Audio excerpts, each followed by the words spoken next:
ये क्या पढ़ लिया यार मैंने, पूरे दुनिया में अल्कोहल कंजम्पशन कम हो रहा है, whereas India has become one of the fastest growing alcohol or spirit market in the world.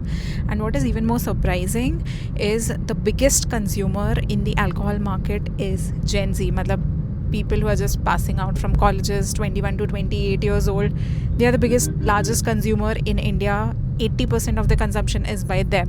What are they drinking? Vodka, tequila and international spirits, which cost bomb. And एक reason जो बहुत बड़ा reason है for Gen Z getting into alcohol consumption is उनके पास कोई better alternative नहीं है to have entertainment in their life. This is what has been published in the newspaper. Seriously, India, we could do better. We could have so many other things. Runners club, book club, something more productive.